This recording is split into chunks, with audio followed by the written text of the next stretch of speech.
Installing and optimizing your Steam Deck for gaming can help reduce high ping and improve your overall experience. Follow these steps to get started. Step 1. Update your Steam Deck. Make sure your Steam Deck is running the latest software version.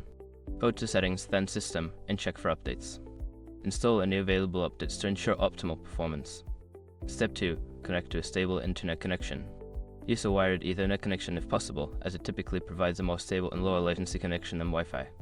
If using Wi-Fi, ensure you are connected to a 5 GHz network for better speed and reliability. Step 3. Optimize network settings. Access your network settings and disable any bandwidth-heavy applications running in the background. You can also prioritize your Steam Deck in your router settings if your router supports quality of service OS features. Step 4. Configure Steam settings. Open Steam and navigate to Settings. Under the Downloads tab, change your download region to a server that is geographically closer to you. This can help reduce latency when connecting to game servers. Step 5. Test your connection. After making these adjustments, run a ping test to check your connection's latency. You can use online tools or command prompt to ping a server.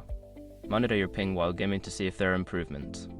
By following these steps, you should be able to reduce high ping and enhance your gaming experience on the Steam Deck. Enjoy your gaming.